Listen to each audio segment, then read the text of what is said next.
In an industry stuffed with marketing bullshit, empty promises, and shiny-suited liars, one woman's had enough.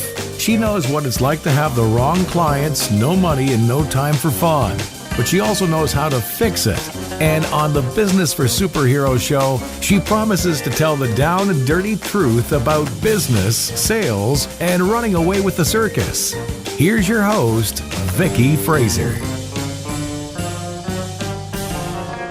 Hello and welcome to the Business for Superheroes show. My name is Vicky Fraser and this is my husband Joe. Hello. Hello. Why are you laughing? You added extra words into that one. I know I did. I'm mixing it up. Yeah. So this week we are drinking a very tiny amount of Mason's Yorkshire Lavender Edition gin. Cheers. And there's no tonic in it because I basically couldn't be bothered to open the tonic. Right. Cheers. Neat gin. Yes. So I've had a fantastic weekend. Yeah.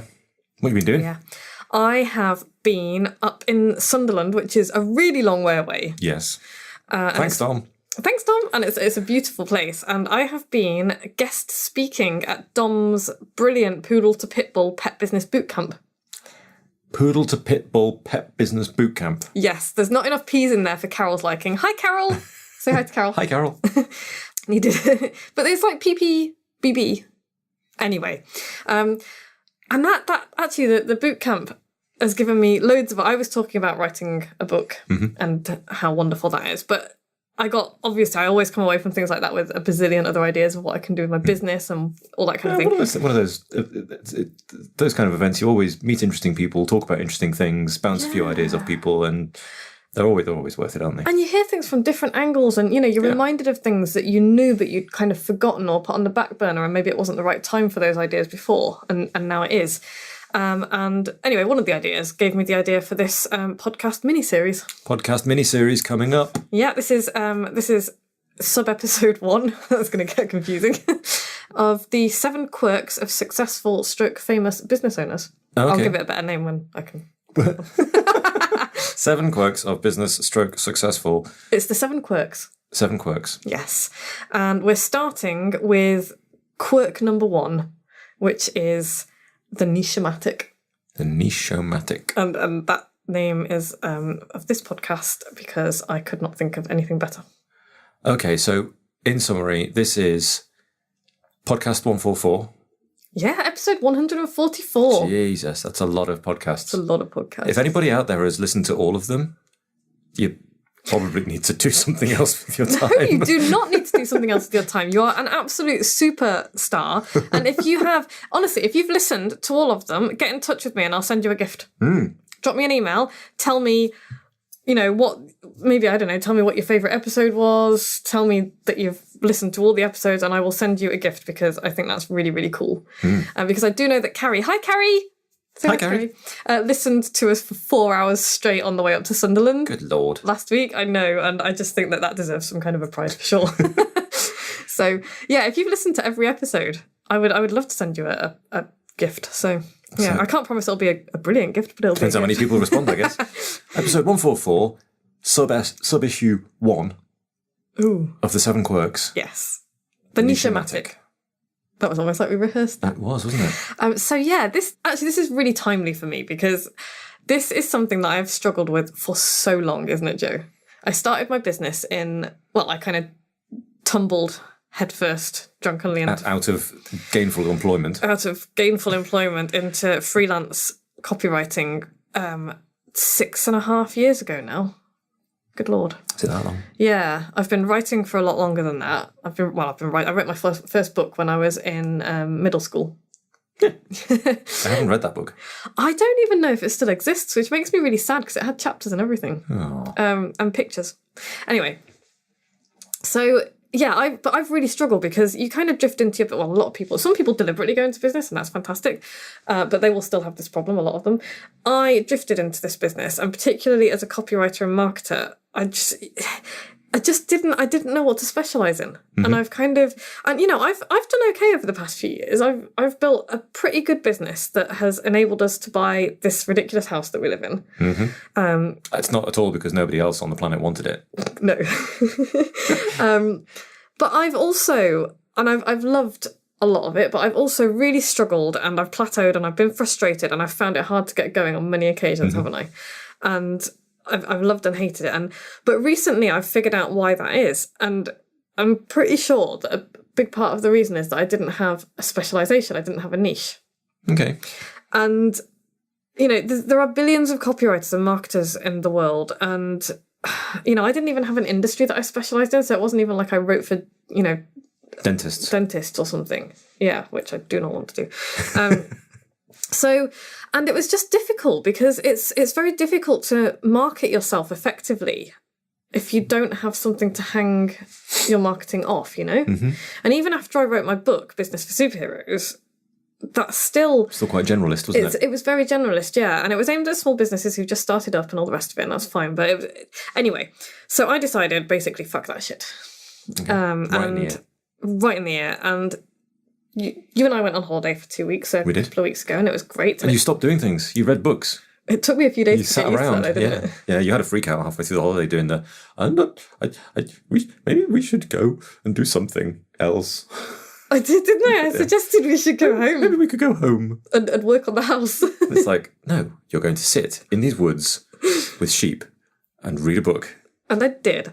And while I was doing that, my subconscious must have turned over quite a lot of stuff in my mind. And so I've decided that I'm the UK's leading creator of authors. Or at least I bloody will be by next year. That sounds good. Doesn't it, though? Because I was thinking about this. I've ghostwritten 9 books for clients, I think, with 5 more on the way. Right. And I've written my own book with 5 more in the pipeline. I'm not planning on doing them all at once, but, next one's on its way. I've got 1 half written, 2 half written, actually, that I'm going to come back to. I've got 20 plus ebooks planned. I've privately coached 5 clients to write their own books. And I've helped more than 30, I haven't added it up, but like more than 30, maybe 40 people to write their books with the help of my online course. And some have gone on to do amazing things like Dom. Hi, Dom. Hi, Dom. And Janice. Janice is on like her 50th book now or something. Hi, Janice. So it kind of, now that I think about it like that, it seems really obvious. Yeah. And it wasn't just obvious to me. That Dom had told me last year, why are you not specialising in this? John's suggested a couple of times. Hi, John. Hi, John. And a couple of other people as well are like, this. And Teresa, hi, Teresa. Hi, Teresa. Teresa has asked me to be a part of her Connections B2B as the writing a book expert. And, I've just resisted it for ages because I'm a canoe. You better just get on with it. Yeah. Just be the person who turns people into business authors. Yeah. And I am now super excited about my business again. That's cool. And, best of all, it all ties in with what I'm already doing, because once you have a book, you need to market it and you need to market your business. And so nothing that I've got set up at the moment is contrary to what I want to do, the mission. And yeah, but I bloody well, I'm just fed up of being a small fish in a big ocean of mediocrity as well. Because as a copywriter and marketer, particularly, and if you're in a saturated industry like fitness or health or something like that, or marketing, it's so difficult. It's so difficult if you don't specialise. And, I'm never going to be the best copywriter or the best marketer out there. I'm just not. I don't love it enough for a start to want to push myself that far. And there's just too many other people. But I bloody will be the best author, coach and book marketing expert in the UK, if not the entire universe. Well, that seems reasonable. Yeah. Good plan. Thanks. Do that. I'm going to. And I'm telling you this story, dear listener, because you need to specialise too. It's really important. So we're going to go through a few reasons why you need to specialise, and then we're going to give you a few examples of famous business people that you may or may not have heard of who have done this, just so that you can kind of get an idea of what they've done. So Joe, why should people specialise? Well, if you are, for example, a mechanic, and there's another one up the road, and there's another one round the corner, and there's another couple in town, and then there's the bigger ones and the dealerships and things. You're a mechanic. Whereas if you've got a USP, you are the classic cars mechanic, or you're the Lotus mechanic, Such a good idea. or you're the sunroof specialist, or you're the one who can fix weird ignition problems or whatever it might be. Yeah. You're the classic car electrical fixer. Yes. Then Classic cars don't have electrics. do a little bit. Okay, they do a little bit. Then you'll be identifiable. They don't have electronics. Not electronics, no. Yeah. You'll be identifiable. You'll be findable. You'll be searchable, and you'll be busy. Sorry, I just got off on a little nerd safari in my head between electrics and electronics. Sorry. That was a really super good example. Thank you for that. I'm really sorry I went off on a nerd safari. You did kind of zone out a little bit there. If you could see his face, he looked really hurt then. I'm really sorry. So yeah, don't just be a mechanic. Be a specialist mechanic in something. Yes, absolutely. And if anyone out there is listening, I've said this so many times, I'm going to repeat myself without apology. Specialise in women's cars. Because many mechanics, many garages are very female unfriendly. Very blokey. Yeah, very blokey and, quite often intimidating as well. Not in like a, not in a violent or scary way, but just in a, Yeah, not a place you're comfortable. Yeah, they're not set up for women to be made to feel comfortable. Anyway, so yeah, you need a USP or nobody will notice you. It's much harder. Every year it's getting much harder to get prospective customers' attention. And you don't want to be the one who's screaming the loudest. Because that, it's tiring for a start and it's boring and... It's expensive in advertising. What you want is for people to come to you because you're known for being the person who does this one particular thing. And you will have far fewer people. But you know what the great thing is? You'll be able to charge more, which is really cool. And we'll come to that in a minute. But it makes marketing your business so much easier. And you need to trust me on this because it's the big thing that... Ironically, even though I show people how to market their businesses and I'm damn good at it, it's the thing that I have struggled the most with for my business because of that, because I have not had a specialism. Generalists like I have been, they find it monstrously difficult because there's nothing solid to hang your message on. Yeah, I'm a good copywriter. I'm a great mechanic. Yeah, but if you're a specialist, you're solving a really specific problem for a really specific person. Hurrah! And I've done well enough because I put my personality into my marketing, and that has been enough to get me by. But it's we ain't a millionaire yet. No, we are not. We have a money pit. The other thing about USPs is that it doesn't have to be what you're best at, it definitely doesn't have to be the only thing that you do. You can do other things as well. It's what you are known for. Yeah. That's the really important thing. And it doesn't even have to be unique.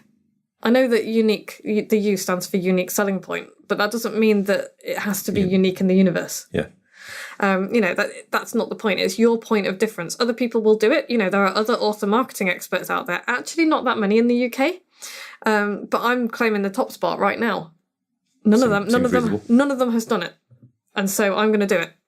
And I'm going to make damn sure that I more than live up to that claim as well, because if I do things, I do them, as well as I possibly can. So, Joe, what's another reason for people to specialise? Ooh, you'll find your work more fulfilling. You'll get paid more because the people will come to you with their specific problem. Yes. And nobody else can fix it, or nobody else is the expert. You're the expert, so they expect to pay more.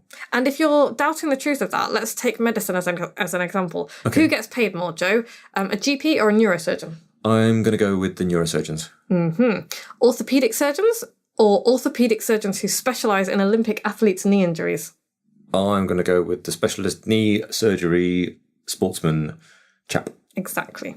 And this is a really good time to use your sister-in-law as an example, because she runs the best bow bath clinic in the UK.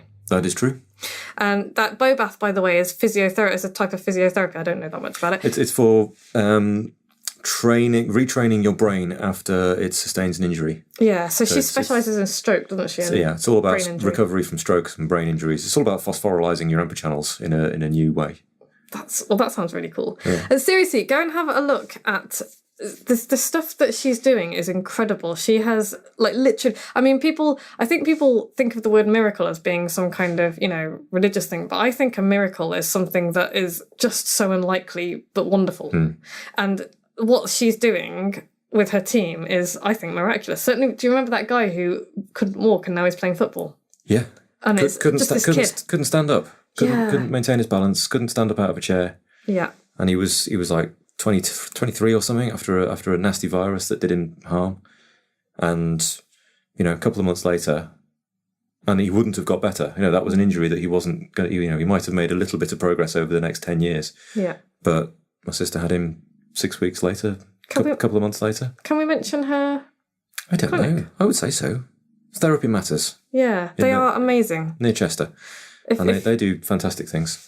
Fix people right up. Yeah, if you know anyone who's had a stroke or any kind of a brain injury and they, you want rehabilitation and you want the best, and of course you do, then Therapy Matters is the place to go, for sure. And if they can't help you, then they'll know who to refer you to. Yeah. But yeah, that's what we do, and they, when you do that, when you specialise in that way, then you don't need as many clients and you won't get as many clients. Sure. And you can charge more. And it is not about gouging because you can help them better. Yes, you're an expert in this thing. Yeah, and people fall over themselves to get appointments at Therapy Matters. Yeah. And, if I was lucky enough when I smashed my knee up to get the Olympic orthopedic surgeon working on my knee. All right.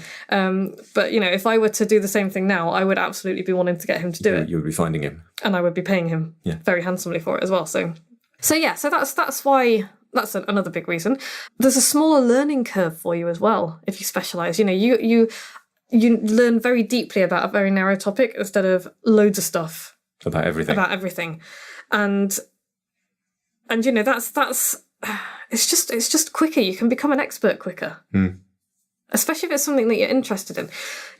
I already know a lot about writing and publishing books because I've been doing it for quite a long time, but give me a few more months and I will make sure I'm among the most knowledgeable people in the world. Because, it takes less time to become an expert. Easier to keep up with industry trends as well, and you will, of course, be perceived as more authoritative because you know more. Yeah. More reasons to specialise. You become the natural choice for your clients. Other marketers teach people how to write books as well, but if I'm the UK's leading author creator, whose course are you going to choose, mine or theirs? Yours. Obviously. So... what other reason? Okay, so you will convert more prospects to customers because they will have fewer people to choose between. Okay, that's interesting, yeah.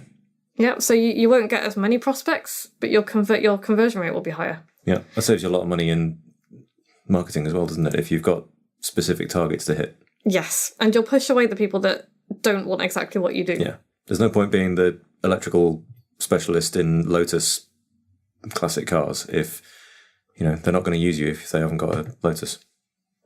Exactly. So it's kind of... This is all... I've only had a sip. This all goes into... You got to really think about your name as well. So, you said earlier you were talking about who you're going to go to. Just kind of a random car window fixer? Is it going to be Peter's Car Windows Limited?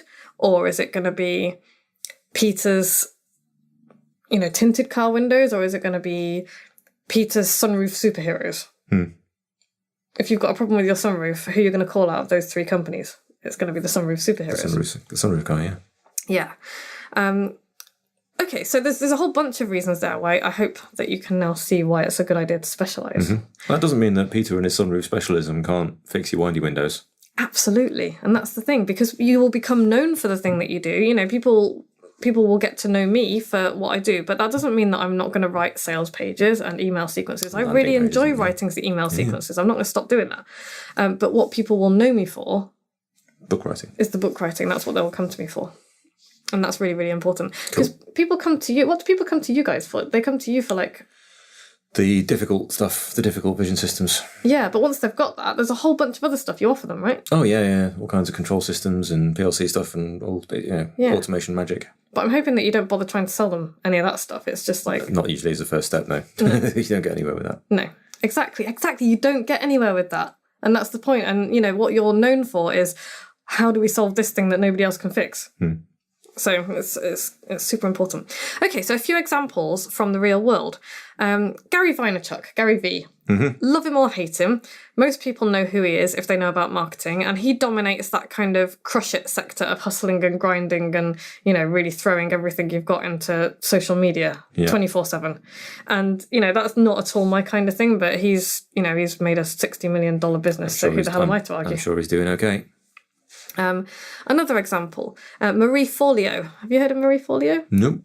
She's very well known as an internet marketing expert now, but actually she started with her business that was called Make Every Man Want You. Yeah. That's what she started as. That was her niche, and then she expanded from that. So again, you don't have to stay in your niche once you're successful, and it doesn't have to be the only thing you do. Because when she figured out how to make her Every Man Want You brand be, probably a multi-million-dollar business, then she's kind of allowed, if you like, to step out and say, I can show you how to do that as well.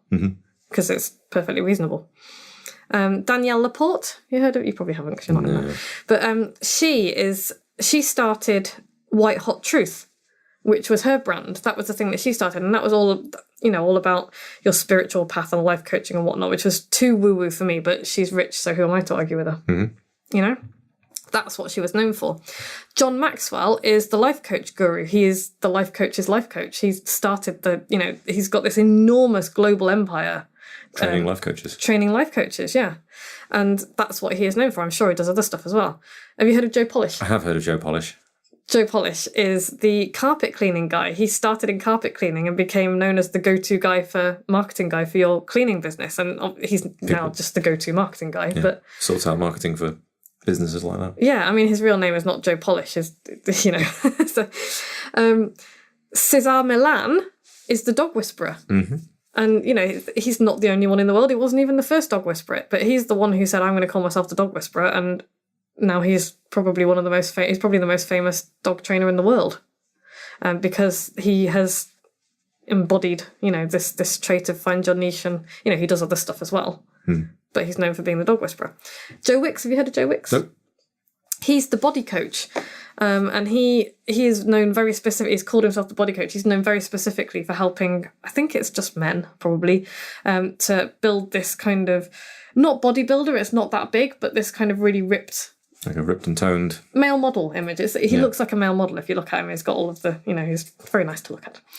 But that's what he's known as. Nigella Lawson is known for being a celebrity chef who loves indulgent food. And she's a bit naughty about it, isn't she? And Jamie Oliver is known for being a healthy chef who bothers parents about their kids' school lunches. And he's got a perfectly good, I think, bee in his bonnet about getting kids to eat more healthily. Yeah. And that's his thing. Ben Goldacre, I'm trying to give lots of examples from different industries here. Yeah. Ben Goldacre is a doctor, like a medical doctor, and a scientist, but he's known for debunking bad science and railing against pseudoscience and crap funding and stuff. And he's written a really good book, by the way, called Bad Science. Yes. I'm a bit of a Ben Goldacre fangirl. Patrick Moore claimed the top spot. Do you remember Patrick Moore? Yeah. Claimed the top spot among British astronomers way back in the day, and he was like one of the staples of my childhood TV. Yeah. Neil deGrasse Tyson is doing the same thing in the USA. He took over from Carl Sagan. Oh, that's a He did. big pair of boots to get into. It is a big pair. I think he's filling them very well. Do you think? Yeah, Charlie Collett will argue with that if he's listening. Yeah, I'm not sure anybody gets close to Carl Sagan, to be honest. But then you've got Professor Brian Cox and... Yes. Oh my God, I feel really bad. His sidekick. No, it's not his sidekick. That's terrible. I'm a terrible person. Hi, Brian. No, Professor Brian Cox is known for being, the physics guy in the UK. Yeah. Light physics. It's millions and billions. Yeah, but he makes fun of himself, and I really like that about him. He's very tall. Wow. Okay. There was somebody else. Oh, David Attenborough is unquestionably the king of nature documentaries, and always will be. Sir David Attenborough. Sir David Attenborough, absolutely. So yeah, I hope that's it basically. That's it. Yeah. We're done. So takeaway. What's takeaway, Joe? Takeaway is find something to specialise in. What is the thing that you might be most recognised for? What is the thing you might find the most fun doing? And what might you be best at? What might be most profitable for you? What might be most profitable? Yeah, consider all of those things. Yeah. And profits aren't just measured in money; they're measured in fun and success and helping people and enjoying yourself. Yep. But also money. Paying the bills is good. Yep. And have a good serious think about becoming the specialist in that. Yeah. And don't be frightened of excluding everything else, because just because you are, you might be the specialist in selling beautiful cut crystal sherry glasses doesn't mean that you can't sell gin glasses or wine Whiskey glasses tumblers. or whiskey tumblers. It just means that you are known for that one thing. Yeah.